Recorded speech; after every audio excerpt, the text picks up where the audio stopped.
Hello friends, तो आज हम लोग देखेंगे इलेक्ट्रोकेमिस्ट्री, जो कि हमारे क्लास 12th का सेकंड चैप्टर है। इसमें हम लोग स्टार्टिंग से देखेंगे और कॉन्सेप्ट को क्लियर करेंगे और प्लस उससे रिलेटेड जितने भी क्वेश्चन हैं उसको सॉल्व करेंगे, जो हमारे एकेडमिक लेवल में क्वेश्चन आए होंगे और प्लस जो आईआईटी नीट में आते हैं क्वेश्चन, उसको भी हम लोग सॉल्व करेंगे। तो आइए फर्स्टली हम लोग देखते हैं व्हाट इज इलेक्ट्रोकेमिस्ट्री। नाम से ही आपको पता चला है इलेक्ट्रोकेमिस्ट्री मीन्स इसमें क्या है, इलेक्ट्रो प्लस केमिस्ट्री ऐड है। इलेक्ट्रो मीन्स होता है जो इलेक्ट्रॉन होते हैं, इसमें इलेक्ट्रिकल एनर्जी होती है, और केमिस्ट्री मीन्स आप जानते हैं जिसमें केमिकल रिएक्शन होती है। तो इलेक्ट्रोकेमिस्ट्री को हम लोग अगर इसमें डिफाइन करें तो हम लोग कह सकते हैं, we can say that it is a branch of physical chemistry which deals with interconversion of energy from chemical to electrical और इलेक्ट्रिकल टू केमिकल। जैसे आप यहाँ देख रहे हैं, केमिकल एनर्जी जो होता है वो क्या होता है, इंटर कन्वर्जन होता है किससे, इलेक्ट्रिकल एनर्जी से होता है। ठीक है, इस केमिकल और इलेक्ट्रिकल एनर्जी के बीच में जो एनर्जी हम लोग चेंज करते हैं, जो इंटर कन्वर्जन होता है, उसे हम एक बैटरी से कनेक्ट करते हैं जिसका नाम है इलेक्ट्रोकेमिकल सेल। ओके, ये जो आप इलेक्ट्रोकेमिकल सेल देख रहे हैं, ये होती है आपका स्पॉन्टेनियस प्रोसेस होती है, स्पॉन्टेनियस रिएक्शन होती है। ठीक है, अभी मैं बता रही हूँ क्या होता है स्पॉन्टेनियस। ठीक है, और जब हम लोग इलेक्ट्रिकल एनर्जी को केमिकल एनर्जी में चेंज करते हैं तो उसे आप बोलते हैं इलेक्ट्रोलिटिक सेल।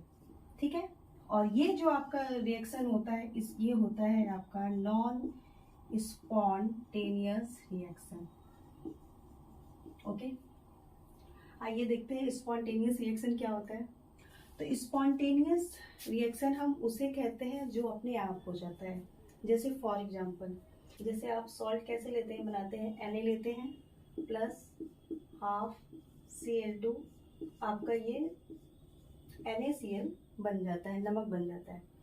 तो ये जो रिएक्शन है ये स्पॉन्टेनियस रिएक्शन होती है। जो आपका NaCl जो बना है ये स्पॉन्टेनियस रिएक्शन होती है। इसमें हम लोग को किसी एनर्जी की या किसी अलग चीजों की जरूरत नहीं होती है, हीट या एनर्जी नहीं देनी होती है। ये आपका ऑलरेडी स्पॉन्टेनियस होता है, ये अपने आप ही बन जाता है, देखे होंगे आप। ठीक है, और अगर हम लोग चाहें कि NaCl से आप डायरेक्ट आप Na बना लो प्लस हाफ Cl2 बना लो, तो ये पॉसिबल नहीं है। इसके लिए हम लोगों को कुछ ना कुछ बीच में कुछ प्रोसेस करने होंगे, कुछ इसमें हीट डालनी होगी, कुछ एनर्जी है तो इसमें डालने होंगे। ये क्या होता है, ये नॉन स्पॉन्टेनियस होता है। ठीक है, अब जब इलेक्ट्रोकेमिस्ट्री की बात हो रही है तो ये जो बैटरी कहते हैं, हम लोग सबसे पहले पढ़ेंगे इसमें इलेक्ट्रोकेमिकल सेल पढ़ेंगे। जो इसे हम लोग इलेक्ट्रोकेमिकल सेल को बोलते हैं वोल्टेइक सेल बोलते हैं। इलेक्ट्रोकेमिकल सेल को ही हम लोग वोल्टेइक सेल बोलते हैं और इसे ही गैल्वानिक सेल बोलते हैं। ये क्या होता है, ये है आपका the device which is used to converts chemical energy to electrical energy। ये क्या होता है, ये एक डिवाइस होता है जो कि केमिकल एनर्जी को इलेक्ट्रिकल एनर्जी में चेंज करता है। जैसे एक हम लोग बैटरी यूज करते हैं फॉर एग्जांपल, जिसे हम लोग कहते हैं डैनियल सेल। क्या बोलते हैं, डैनियल सेल। तो अब हम लोग इसके बारे में पढ़ेंगे, इसके प्रोसेस में क्या क्या डैनियल सेल कैसे बना है, क्या इसमें पढ़ेंगे। और एक आपका था इलेक्ट्रोलिटिक सेल, उसको हम लोग अलग देखेंगे। सबसे पहले हम लोग देखेंगे इलेक्ट्रोकेमिकल सेल और वोल्टेइक सेल और गैल्वानिक सेल, जिसमें हम लोग डैनियल सेल के बारे में देखेंगे। ठीक है, तो आइए देखते हैं।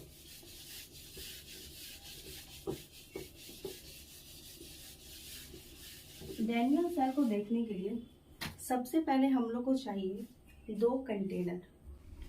आइए हम लोग देखते हैं इलेक्ट्रोकेमिकल सेल। इलेक्ट्रोकेमिकल सेल में अभी हम लोग एग्जाम्पल देखेंगे, डैनियल सेल के बारे में हम लोग पढ़ेंगे। तो डैनियल सेल के लिए हम लोग क्या करते हैं, सबसे पहले आप लेते हैं दो कंटेनर। ओके, यहाँ पे हम लोग 2 कंटेनर लेंगे। फर्स्ट में लेंगे आप यहाँ पे ZnSO4 का सोल्यूशन लेंगे, इसमें लगाएंगे जिंक रॉड, इसको बोलते हैं जिंक इलेक्ट्रोड भी बोलते हैं। यहाँ पे एक सोल्यूशन लेंगे, ये आपका रहेगा कॉपर सल्फेट का सोल्यूशन रहेगा, और यहाँ पे रहेगा आपका copper rod. Okay, copper rod का सोल्यूशन बनाएंगे। यहाँ पे आपका कॉपर सल्फेट, यहाँ पे कॉपर रॉड। अब जब 2 इलेक्ट्रोड लगाए हैं तो उसके लिए एनर्जी की ज़रूरत होती है ना। एनर्जी कहाँ से आएगी? तो इसके लिए हम लोग क्या करेंगे, यहाँ पे 2 वायर लगाएंगे। आपका जो वायर रहेगा यहाँ पे फिर एक स्विच लगाएंगे, फिर इसे वोल्ट मीटर से कनेक्ट कर देंगे। ठीक है, ये आपका एक्सटर्नली किससे जुड़ा हुआ है? एक वायर से जुड़ा हुआ है। और इंटरनली क्या किससे जोड़ेंगे? एक यहाँ से आपका जाएगा सॉल्ट ब्रिज। क्या जाएगा? सॉल्ट ब्रिज इसे बोलते हैं। ठीक है, इसमें इलेक्ट्रोलाइट फिल होता है, इलेक्ट्रोलाइट फिल होता है, जिसमें हम लोग अगर जेल यूज करते हैं। ओके, अब सॉल्ट ब्रिज के बारे में हम लोग अलग से पढ़ेंगे। अभी हम लोग बात करते हैं जिंक रॉड और कॉपर रॉड और कॉपर सल्फेट और जिंक सल्फेट के बारे में। ठीक है, आगे जब यहाँ पे हम लोग सोल्यूशन लेते हैं, जिंक सल्फेट का सोल्यूशन लेते हैं और इसमें क्या लगाते हैं? जिंक रॉड लगाते हैं, तो यहाँ पे क्या होता है कि यहाँ से इलेक्ट्रॉन निकलने लगता है। क्या करने लगता है? इलेक्ट्रॉन का निकलना हो जाता है। ठीक है, जब इलेक्ट्रॉन यहाँ से मूव करने लगता है तो यहाँ पे जो हम लोग जिंक रॉड लगाए हैं, ये क्या करता है? ये थिन होने लगता है। और कहाँ मिलने लगता है? ये आपका सॉल्यूशन में मिलने लगता है। ठीक है, अब जब ये इलेक्ट्रॉन यहाँ जाता है और ये आप जो आप लगाए हैं स्विच, इसको आप जो स्विच लगाए हैं यहाँ पे, उसको आप जब क्लोज करेंगे तो हमारा ये सर्किट कंप्लीट होगा। ठीक है, जिससे हमारी एनर्जी होगी, एनर्जी मिलेगी और बल्ब जलेगा। ठीक है, तो ये हो गया। अच्छा, यहाँ पे जो फ्लो ऑफ इलेक्ट्रॉन होता है, ये आपका जो इलेक्ट्रॉन फ्लो कर रहा है यहाँ से, ये साइड है आपका एनोड और ये साइड है जहाँ पे इलेक्ट्रॉन आपका, ये है आपका कैथोड साइड। ठीक है, कैथोड पे माइनस चार्ज होंगे और एनोड पे माइनस चार्ज होंगे और कैथोड पे क्या होगा? प्लस चार्ज होगा। ठीक है, जब यहाँ से जिंक रॉड जो है ये थिन होने लगा, यहाँ से इलेक्ट्रॉन निकलने लगा, लॉस ऑफ इलेक्ट्रॉन होने लगा, तो क्या करेंगे? Zn जो है आपका जिंक जो है, जिंक पर +2 चार्ज हो गए और +2 इलेक्ट्रॉन यहाँ से निकल गए। ठीक है, जब ये इलेक्ट्रॉन निकल गए तो कहाँ जाएंगे? ये गए आपके कॉपर पे, तो कॉपर पे क्या बन गया? +2 चार्ज बन गया, जिससे भी यहाँ पे थिक लेयर बन गई यहाँ पे। ठीक है, और यहाँ पे क्या हुआ? 2 इलेक्ट्रॉन ऐड हो गया, एक्सेप्ट किया, तो क्या बनाया? ये कॉपर। ठीक है, अब यहाँ पे आप देख रहे हैं, यहाँ पे क्या हो रहा है? ऑक्सीडेशन नंबर इंक्रीज कर रहा है, ऑक्सीडेशन नंबर इंक्रीज कर रहा है, तो यहाँ पे क्या होगा आपका? Oxidation, oxidation is occur here. Okay, and यहाँ पे क्या होगा? आपका ऑक्सीडेशन नंबर डिक्रीज कर रहा है, तो यहाँ पे आपका होगा रिडक्शन। ओके, यहाँ पे जो प्रोसेस होगा ऑक्सीडेशन और यहाँ पे रिडक्शन। जब यहाँ पे जिंक रॉड थिन हो रहा है और सोल्यूशन में जा रहा है, तो यहाँ पे आपका जिंक जो आपका कंसेंट्रेशन है, ये आपका हाई हो जाएगा। किससे हाई होगा? ये सल्फेट से ये हाई हो जाएगा। ठीक है, कंसेंट्रेशन, जिंक कंसेंट्रेशन यहाँ पे ज़्यादा होगा, किससे? सल्फेट कंसेंट्रेशन से। और यहाँ पे जब आपका ये थिन लेयर बन रहा है, थिक लेयर बन रहा है और यहाँ पे थिन बन रहा है, तो यहाँ पे क्या होगा? आपका जो आपका कॉपर प्लस कंसेंट्रेशन है, ये आपका डिक्रीज करेगा। किससे करेगा? सल्फेट कंसेंट्रेशन से। ठीक है, तो यहाँ पे हम लोग ऑक्सीडेशन और यहाँ पे हम लोग रिडक्शन दे रहे हैं। क्यों? यहाँ पे क्या हो रहा है? यहाँ पे गेन ऑफ इलेक्ट्रॉन हो रहा है, गेन ऑफ इलेक्ट्रॉन, और यहाँ क्या देख रहे हैं? Loss of electron. ओके, आइए देखते हैं, फिर से एक बार समझ लेते हैं। सबसे पहले क्या लेते हैं? डैनियल सेल के लिए 2 कंटेनर लेते हैं। ठीक है, एक में आपका सोल्यूशन डालते हैं जिंक सल्फेट का और दूसरे में लेते हैं कॉपर सल्फेट का सोल्यूशन लेते हैं। इसमें हम लोग जिंक रॉड या जिंक इलेक्ट्रोड का लगाते हैं इलेक्ट्रोड, और इसमें लगाते हैं कॉपर रॉड या कॉपर इलेक्ट्रोड लगाते हैं। ठीक है, एक्सटर्नली एक इसे वायर से हम लोग कनेक्ट कर देते हैं जिसमें स्विच लगा रहता है, और इसे वोल्टामीटर से इसे वोल्टमीटर से इसे कनेक्ट कर देते हैं। ठीक है, अब ये जो प्रोसेस होता है ये एक्सटर्नली होता है, और इंटरनली यहाँ पे हम लोग सॉल्ट ब्रिज ऐड करते हैं। इसके बारे में हम लोग डिटेल अलग से पढ़ेंगे। यहाँ पे हम लोग बस ये देखते हैं। अब ये जब ये जिंक रॉड होता है, जब इसका कंसंट्रेशन क्या होता है यहाँ पे हाई होता है। क्यों होता है, उसका रीजन क्या है, इसमें से इलेक्ट्रॉन क्या करते हैं, निकलने लगते हैं। ठीक है, यहाँ पे लॉस ऑफ इलेक्ट्रॉन होता है, इसलिए यहाँ पे ऑक्सीडेशन होता है, और यहाँ पे क्या होता है, रिडक्शन होता है, क्योंकि जो इलेक्ट्रॉन आते हैं यहाँ पे आके इकट्ठे हो जाते हैं, इसलिए यहाँ पे रिडक्शन होता है। यहाँ पे क्या होता है, गेन ऑफ इलेक्ट्रॉन होता है। ठीक, यहाँ पे आपका ऑक्सीडेशन, यहाँ पे रिडक्शन हुआ। ठीक है, अब जब इलेक्ट्रॉन का फ्लो आपका इस साइड हो रहा है तो हमेशा करेंट क्या पास करेगी, आपका इलेक्ट्रॉन का फ्लो इधर है तो आपका करेंट हमेशा क्या करता है, वो अपोजिट साइड में करेंट होता है। तो इसमें क्वेश्चन आता है कि इलेक्ट्रॉन का फ्लो किस साइड से किस साइड होता है, तो आप बताएंगे आंसर कि इलेक्ट्रॉन का फ्लो जो होता है वो एनोड से कैथोड की ओर होता है, और आपका जो करंट पास होता है वो कैथोड से एनोड की ओर होता है। ठीक है, ये आपका क्वेश्चन है। और कंसंट्रेशन पे पूछता है तो आप बता दो कि इसमें क्या है, जिंक का कंसंट्रेशन हाई होता है और इसमें कॉपर प्लस प्लस का कंसंट्रेशन क्या होता है, लो होता है। तो इसको हम लोग फर्स्ट इक्वेशन रखते हैं और इसको सेकंड को इक्वेशन रखते हैं। ठीक है, आइए देखते हैं। अब इसमें हम लोग देखेंगे नेट सेल रिएक्शन, मतलब दोनों रिएक्शन को जब हम लोग ऐड करते हैं तो उसे बोलते हैं नेट सेल रिएक्शन।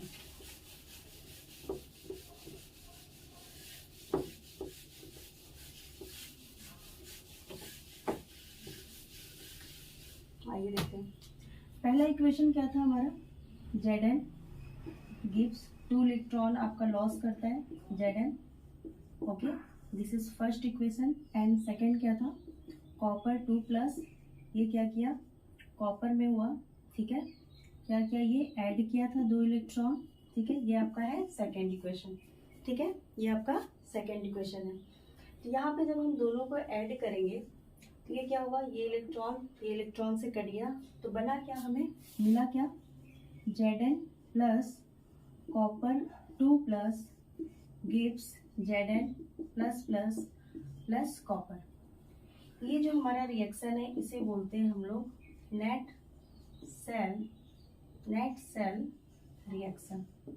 ठीक है, नेट सेल रिएक्शन। ठीक है, अब हम लोग आते हैं, इसके आगे बढ़ते हैं तो ये सीखेंगे क्या होता है सेल रिप्रेजेंटेशन। ठीक है, व्हाट इज सेल रिप्रेजेंटेशन। तो सेल रिप्रेजेंटेशन जानने के लिए आपको पहले तो नेट सेल रिएक्शन बनाना होगा, फिर उसके बाद सेल रिप्रेजेंटेशन को हम लोग देखेंगे। तो आइए कुछ ट्रिक है उसके लिए देखते हैं। सबसे पहले सेल रिप्रेजेंटेशन जो बनाते हैं उसके लिए हम लोग को चाहिए क्या, 2 डंडे यहाँ लगा देंगे। ठीक है, एक आप यहाँ डंडे लगा दीजिए और एक यहाँ लगा दीजिए। ठीक है, ये जो है आपका इसे बोलते हैं सॉल्ट ब्रिज। ओके, ये है आपका कैथोड और ये है आपका एनोड। ठीक है, इसे हम लोग अगर ट्रिक वाइज याद कर सकते हैं तो ट्रिक है आपका ABC। A फॉर हो गया आपका एनोड, B हो गया आपका सॉल्ट ब्रिज और C हो गया आपका कैथोड। इस ट्रिक से आपको हमेशा याद रखना है कि सबसे पहले एनोड होता है, बीच में आपका सॉल्ट ब्रिज होता है, नेक्स्ट आपका होता है कैथोड। ठीक है, कैथोड जो सॉल्ट ब्रिज को होता है वो डबल बॉन्ड या डबल डंडा आप इसे कह सकते हैं। ठीक है, तो आइए देखिए कि सेल रिप्रेजेंटेशन को हम लोग लिखेंगे कैसे। तो आइए, सबसे पहले आप यहाँ पे जब इसको लिखते हैं तो आप यहाँ पे खड़े होके देख लीजिए। सबसे पहले क्या है, जैसे आप यहाँ से ऐसा आप खड़े होंगे तो एक साइड आपका क्या है, लेफ्ट है और दूसरा क्या है, राइट है। तो यहाँ पे आप एक लेफ्ट लिखो, यहाँ राइट लिखो, यहाँ पे आप खड़े हो, यहाँ पे जब आप खड़े हो तो ये लेफ्ट है और ये राइट है। ये आपका क्या है, आपका ट्रिक है, उसको मैंने उधर कर दिया है। ठीक है, लेफ्ट और राइट है। तो आप इसमें क्या करोगे, इस इक्वेशन में जो आपका लेफ्ट है आपका, ये क्या है, रिएक्टेंट है, और ये क्या है आपका प्रोडक्ट है। तो रिएक्टेंट साइड में क्या आपका लेफ्ट है आपका Zn है, और राइट में क्या है आपका Zn+2 है। ओके, जब यहाँ कैथोड पर आते हैं तो क्या देखते हैं, हमारा क्या है, लेफ्ट में क्या है कॉपर 2+, और राइट में क्या है आपका कॉपर। ठीक है, सेल रिप्रेजेंटेशन कैसे करेंगे, सबसे पहले आपके पास नेट सेल इक्वेशन होना चाहिए, रिएक्शन होना चाहिए, उससे हम लोग सेल रिप्रेजेंटेशन करेंगे। तो उसके लिए क्या चाहिए, सबसे पहले 2 डंडे लिखिए, फिर एक इधर डंडा एक इधर डंडा, एक तरफ आपका लेफ्ट राइट लिख दीजिए। लेफ्ट साइड में आपका जिंक है, राइट में आपका क्या है Zn+2 है, इधर कॉपर+2 है और कॉपर है। ठीक है, ये हो गया आपका। अब आप चाहे, जैसे क्वेश्चन आता है इस नेट सेल इक्वेशन से ये बनाना और इस इक्वेशन से ये बनाना, तो आप बना सकते हो। जैसे आप इसी को बनाना अगर पूछा जाए तो आप याद क्या किए हो, ABC ट्रिक याद किए हो, सबसे पहले एनोड, फिर सॉल्ट ब्रिज एंड कैथोड। तो कैसे बनेगा ये आपका डायरेक्ट, जो लिखने के लिए क्या आपको, अब इस जैसे ये आपका दिया है सेल रिप्रेजेंटेशन, क्या दिया है, सेल रिप्रेजेंटेशन दिया है।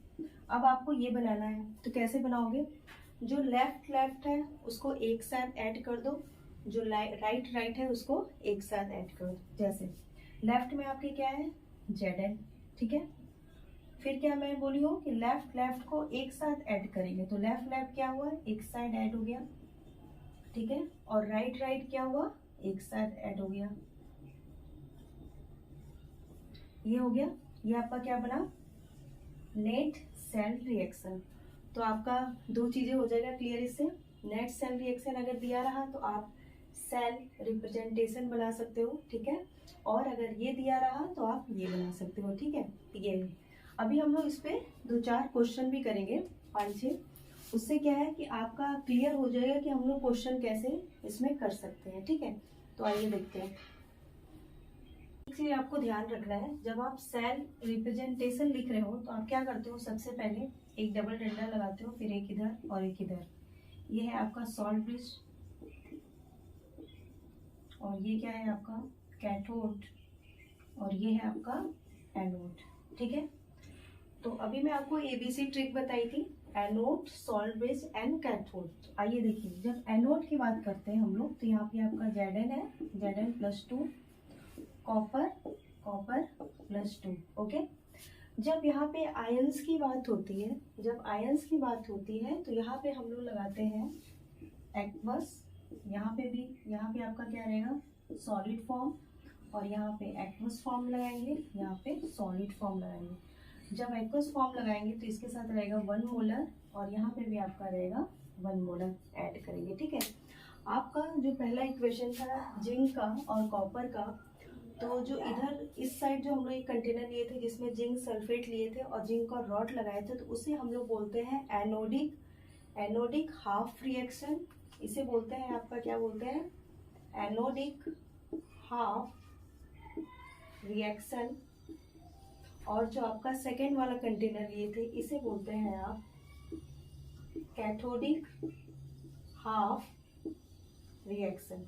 ठीक है, तो आपका क्वेश्चन बना कि ऑक्सीडेशन कहाँ होता है, तो ऑक्सीडेशन जो आपका एनोड पर होता है, और रिडक्शन कहाँ पे होता है आपका कैथोड पर होता है। ठीक है, इलेक्ट्रॉन का फ्लो किस साइड होता है, तो एनोड से कैथोड की ओर होता है। करेंट किधर से होता है, तो करेंट हमेशा इलेक्ट्रॉन के फ्लो के अपोजिट साइड होता है। तो करेंट का फ्लो किधर गया, कैथोड से इलेक्ट्रोड की ओर। ठीक है, अब क्वेश्चन आएगा आपका, अगर नेट सेल रिएक्शन आपका दिया हुआ है तो आप उससे कैसे सेल रिप्रेजेंटेशन रिएक्शन बनाओगे, वो इस तरह आप बनाओगे, और अगर ये दिया है तो आप ये बना सकते हो। ठीक है, तो हम लोग सेकेंड लेक्चर में हम लोग देखेंगे, इससे रिलेटेड क्वेश्चन देखेंगे, करेंगे कैसे क्वेश्चन आए हैं, किस किस एग्जाम में कैसे कैसे क्वेश्चन है उसको करेंगे। तो आज के लिए हम लोग यही रखते हैं, फिर नेक्स्ट वाले लेक्चर में हम लोग आगे क्वेश्चन करेंगे। Okay, thank you.